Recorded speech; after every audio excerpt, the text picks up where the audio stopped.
Yes, good evening, student of class 8. Today now I am starting with the chapter number 14. In the exercise A, you have to given about the पैरोग्राम. Chapter number 14 में आपको पैरोग्राम्स के बारे में बताया गया है. इसमें स्टार्टिंग जो आप चैप्टर स्टार्ट करेंगे उसमें कुछ डेफिनेशंस हैं जो आपको लिखनी है. पैरोग्राम्स की होंगी, रोम्बस की होगी, काइट की होगी, रेक्टेंगल की होगी, स्क्वायर की है. वो डेफिनेशंस आपको अपनी ज्योमेट्री कॉपी में लिखना है और यह चैप्टर भी आपको ज्योमेट्री कॉपी में करना है.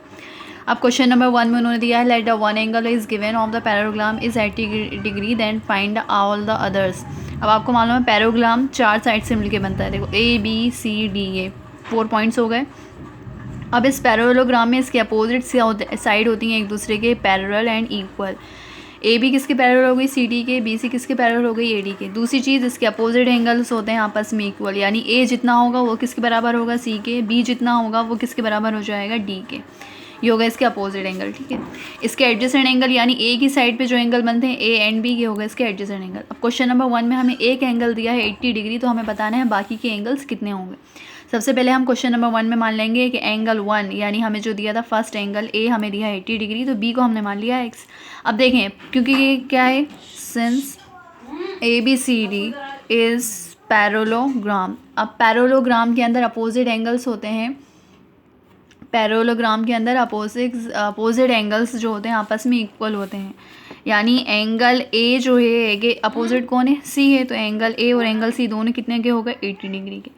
अब आते हैं एंगल B की तरफ. ये है एंगल B, ये एंगल B है. B के सामने कौन है D, यानी B और D आपस में बराबर हो जाएंगे x डिग्री के. अब आपको मालूम है किसी भी एंगल्स के अंदर या तो एडजेसेंट एंगल्स निकाल दें आप या चारों साइड्स का सम निकाल दें. लेकिन लिखेंगे adjacent angles of parallelogram. Adjacent angles यानी A एंड B, ये एडजेसेंट यानी A की साइड पे बन रहा है ना, तो angle A plus angle B ये आना चाहिए 180 डिग्री पे. वैसे भी एक स्ट्रेट लाइन बन रही है यानी 180 आना चाहिए. एंगल A की वैल्यू हमें दी है 80 plus x is equal to 180 degree. तो यहाँ से x की वैल्यू हो जाएगी 180 माइनस 80, तो x इज इक्वल टू हो जाएगा 100 डिग्री. ये आ गया आपके आंसर. यानी एंगल A किसके बराबर है, एंगल C के 80 डिग्री के, और एंगल B किसके बराबर है, एंगल D के, जो आया है हमारा आंसर 100 डिग्री. ये हो गया question number 1.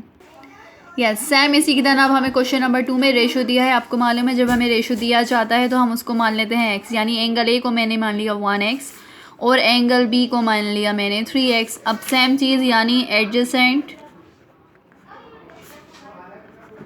Angles of parallelogram. अभी मैंने फर्स्ट क्वेश्चन में बताया ना आपको एडजेसेंट एंगल्स यानी angle A plus angle B कितना आना चाहिए 180 डिग्री के. A की जगह मैंने रखा है x plus 3x is equal to 180, तो ये बन गए 4x इज इक्वल टू 180. तो x की वैल्यू आएगी 180 डिवाइडेड बाय 4, 4 4 ज़ा 16 बचा 2, 4 5 ज़ा 20. x की वैल्यू आ गई हमारी 45 डिग्री. यानी एंगल A जो हमने x माना था एंगल A के बराबर हो गया एंगल C, ये हो गया 45. दूसरा है हमारा एंगल B जो किसके बराबर होगा, एंगल D के. अब एंगल B हमने माना था 3x, यानी 3x यानी हो जाएगा 3 into 45,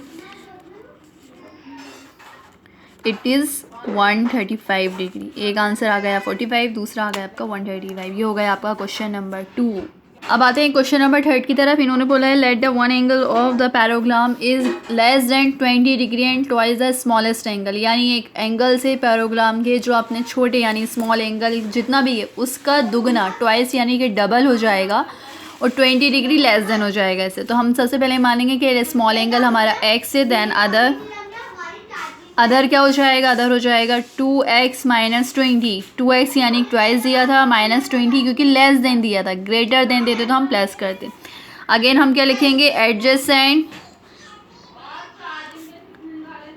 angles of parallelogram. Parallelogram के दो एंगल जब हम प्लस करते हैं यानी जब मैं x में 2x माइनस 20 प्लस करूँ तो ये आना चाहिए 180.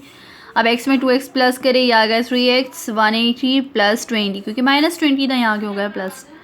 तो 3x is equal to 200 divide और x की वैल्यू हो जाएगी 200 डिवाइडेड बाय 3. ये आ गया हमारा एक आंसर. ठीक है.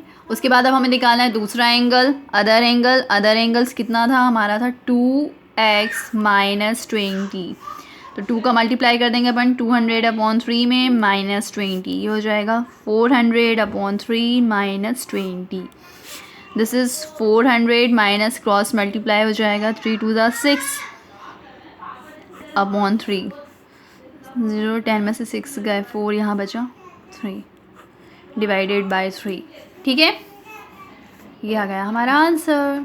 ठीक है, अब आप अगर चाहें बुक के अकॉर्डिंग अगर आप चाहें तो जब आप इसका 200 का डिवाइड करेंगे 3 से, 3 6 18, फिर 3 6 18, तो ये मिक्स फ्रैक्शन में आपको दिया होगा 66 2/3। ठीक है, ये आपको आंसर दिए गए होंगे। आप चाहें तो इस फॉर्म में भी लिख सकते हैं या इस फॉर्म में लिख दें, दोनों आंसर करेक्ट है। Now in the question number 4 you have to find a value of the X and Y of the given figure. ये आपको डायग्राम दिए गए हैं, आपको एक्स एंड वाई की वैल्यू बतानी है। अब आप खुद ही सिंपली देखिए, ये पैरेललोग्राम है और पैरेललोग्राम में अपोजिट एंगल्स क्या होते हैं, आपस में इक्वल होते हैं। तो एक्स के अपोजिट क्या लिखा है 140, तो एक्स की वैल्यू क्या हो गई 140।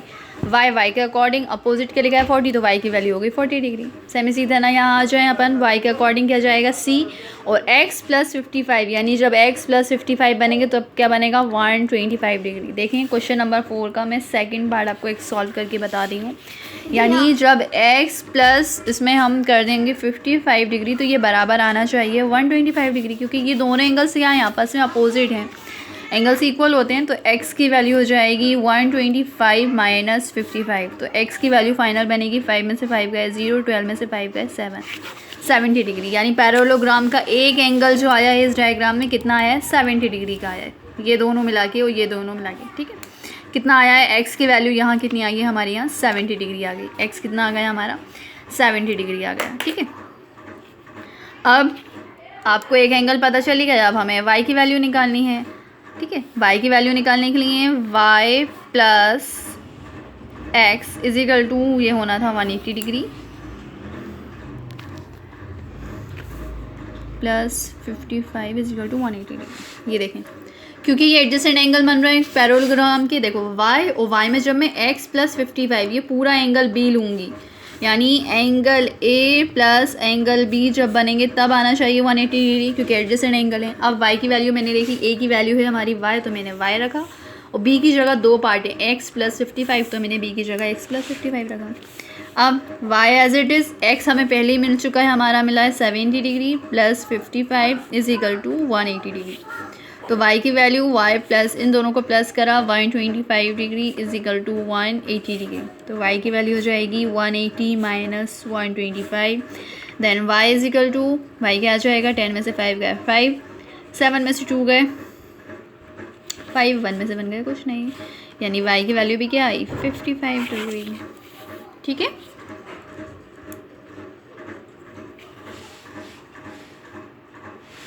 यस, ये आ गई y की value 55। This is our answer. ये होगा हमारा क्वेश्चन नंबर 4। अब आते हैं क्वेश्चन नंबर 5, आपको ये नहीं करना। अब आते हैं क्वेश्चन नंबर 6 की तरफ।